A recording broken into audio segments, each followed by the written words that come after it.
dulu saja ya. Teman-teman marilah kita berdoa menurut keyakinan kita masing-masing. Berdoa.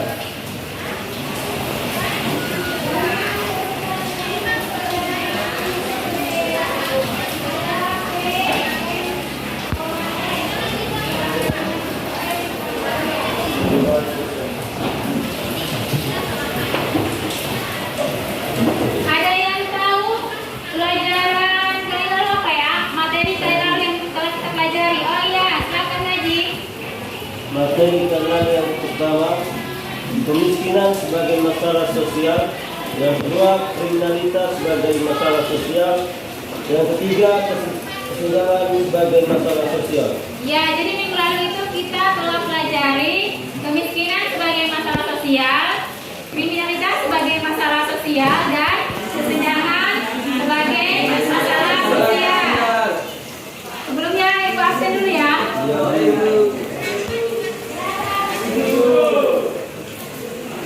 Angelius Sisogi Erwin Nadi,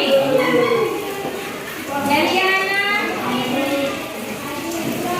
Mulan, Mario, Hendri Kusnamari,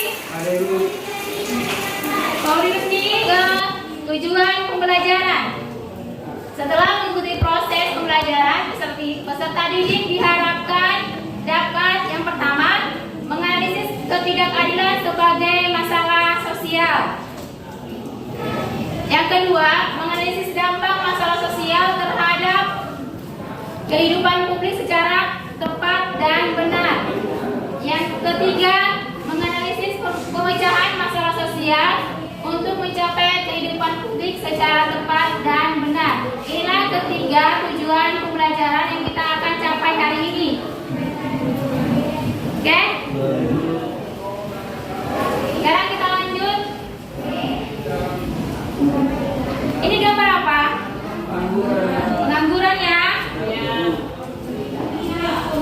Ini gambar pengangguran. Di situ ada tulisan apa? Susah cari kerja. Jadi nih, setelah misalnya begini, setelah kuliah terus ada ijazah, di mana ijazah itu diperuntukkan untuk mencari pekerjaan, keliling cari pekerjaan, tetapi lowongan pekerjaan itu sudah penuh semua, sudah diisi semua. Jadi ini zaman sekarang kan seperti itu kan? Sekarang itu susah cari kerja. Bagaimana dampak pengangguran tersebut? Dampaknya seperti apa? Kalau kita kaitkan dengan masalah sosial, dampak dari pengangguran.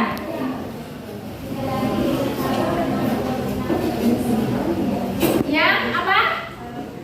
Dampaknya terjadilah tindakan apa? Kriminalitas kan? Kalau banyak pengangguran, banyaknya dan Yes. Selogi? Yes. Selogi? Yes. Semangat lagi ya? Semangat lagi.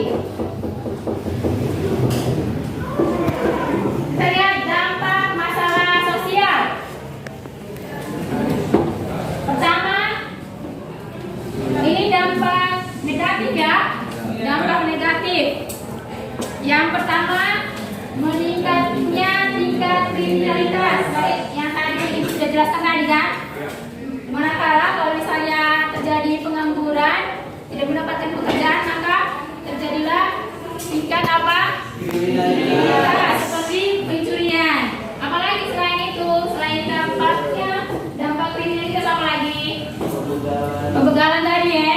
Nah, itu sudah jelaskan yang awal tadi. Sekarang kita lanjut lagi ke adanya kesenjangan antara orang kaya dan orang miskin.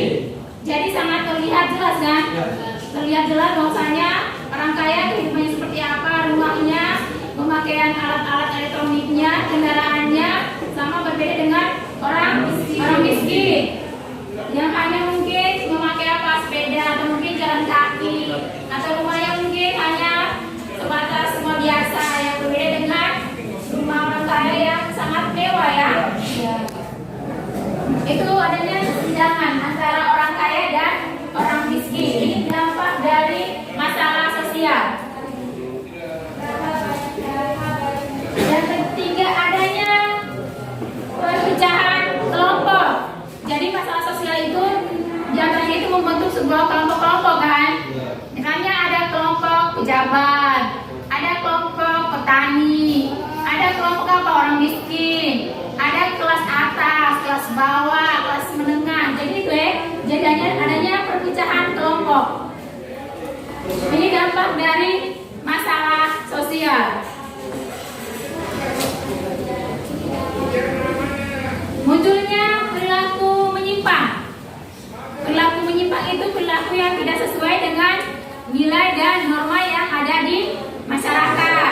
Jadi misalnya perilaku menyimpang itu misalnya dengan berkata kasar ya kepada orang lain kan, atau menghina orang lain. Misalnya orang kaya ya, orang miskin jalan, mereka lewat pakai mobil, mereka melontarkan kata-kata kasar gitu ya. Adanya perilaku menyimpang. Jadi bukan hanya kekerasan fisik tapi juga bisa keras secara verbal ya. Jadi itu adanya perilaku menyimpang. Ini sama meningkatkan pengangguran itu juga ya. Jadi dampak dari permasalahan sosial meningkatkan pengangguran. Pengangguran ini masalah sosialnya masih tetap ada ya. Dari zaman dulu sampai sekarang. Meskipun sudah membuka 2 juta lapangan pekerjaan, tetapi masih ada ya. Masih ada yang pengangguran karena apa? Karena penduduk bangsa Indonesia itu sangat banyak ya dibandingkan dengan ketersediaan lapangan pekerjaan. Banyak terjadi bencana akibat kerusakan lingkungan. Seperti kalau pabrik kan ada itu industri itu seringkali apa membuang limbahnya ke sembarang tempat. Jadi itu dapat apa? Pencemaran lingkungan. Gimana kalau misalnya limbahnya dibuang ke sungai, berarti ikan-ikan di sungai itu mati semua kan? Itu. Jadi bencana karena adanya industri. Berkembangnya industrialisasi. Jadi banyak pabrik-pabrik. Lihat itu di kota-kota besar banyak pabriknya ya. Mau itu pabrik makanan, atau itu pakaian, apalagi pabrik untuk apa nih kebutuhan pokok ya, banyak.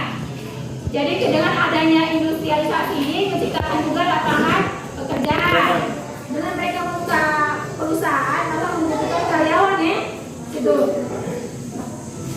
Sekarang kita lihat ke potensi munculnya nilai dan norma baru. Jadi kalau misalnya ada apa perilaku menyimpang di dalam masyarakat, pasti itu ada aturan dalam masyarakat kan. Siapa yang berbuat perilaku menyimpang pasti ada sanksinya. Maka terciptalah nilai dan norma baru yang ada di masyarakat atau aturan untuk berperilaku. Jadi kita dalam masyarakat itu kita berperilaku itu ada aturannya ya. Jadi tidak sembarangan kita berperilaku. Karena kalau misalnya kita melakukan perilaku yang menyimpang, maka itu ada sanksinya. Maka muncullah ini nilai dan norma yang sana. Kelompoknya Yustinegara dengan Dardilo. Balik ya.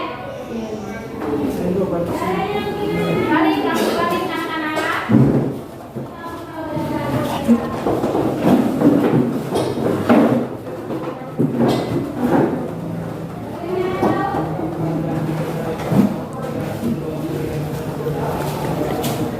Yang lain juga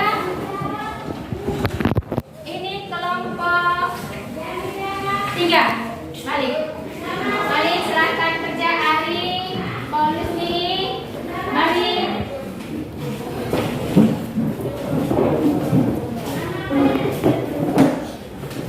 Dan kelompok 2 balik.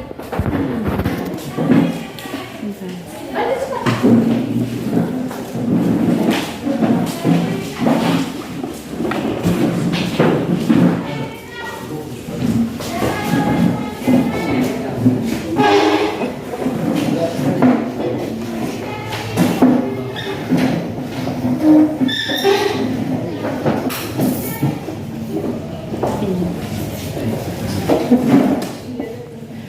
Gimana?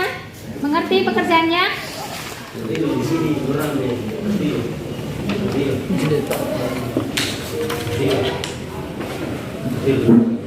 Bisa dimengerti? Jadi ini kan sosial.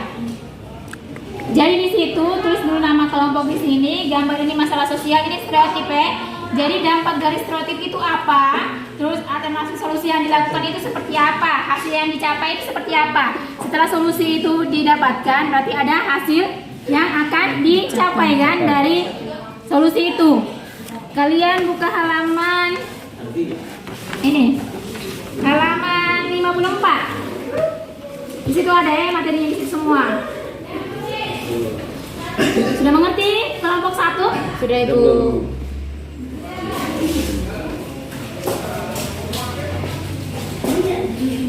Bagaimana dengan kelompok 3? Kelompok 3. Bagaimana kelompok 3? Di situ ada identifikasi masalah sosial. Di sini ada ketidakadilan sebagai masalah sosial. Salah satunya itu subordinasi atau pembedaan perlakuan terhadap identitas sosial tertentu. Jadi kalian di situ lihat analisis gambarnya, terus di sini dampaknya apa, terus alternatif solusi yang dilakukan seperti apa, terus hasil yang dicapai dari solusi itu apa. Kalau misalnya internet ya, kita cari juga sumbernya dari internet. Ibu sudah bagikan HP kalian tadi, silakan bisa cari. Tapi jangan main sosmed ya.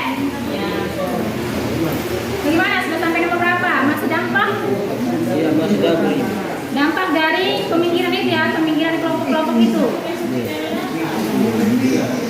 Kerja baik Bu. Kerja yang baik ya. Bagaimana kelompok 2? Mana kelompok 3, kelompok 2?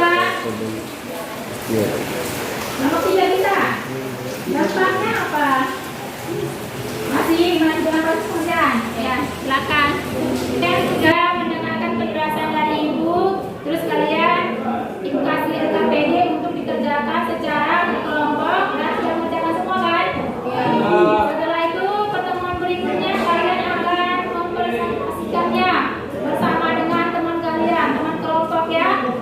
Jadi dari pembelajaran tadi, siapa yang bisa memberikan refleksi?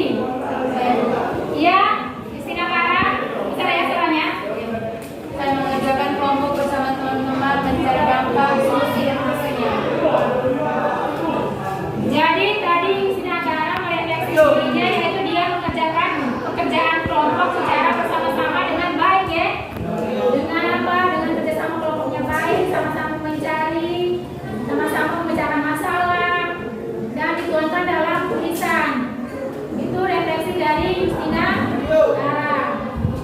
Sekarang apakah Ibu kasih kalian evaluasi, tapi Ibu kirim lewat WA group ya, kerjakan ya hasil evaluasinya, setelah itu dikumpulkan.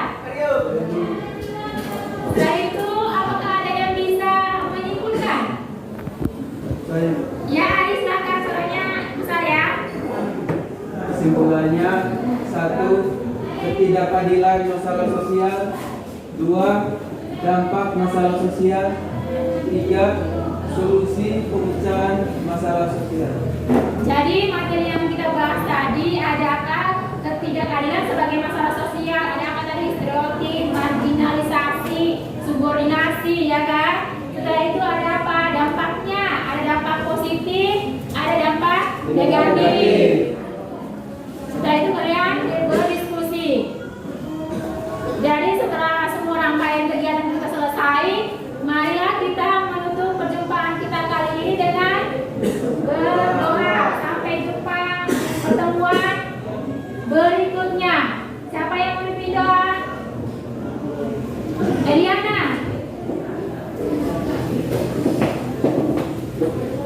Kembali kita berdoa dan merupakan salam Maria.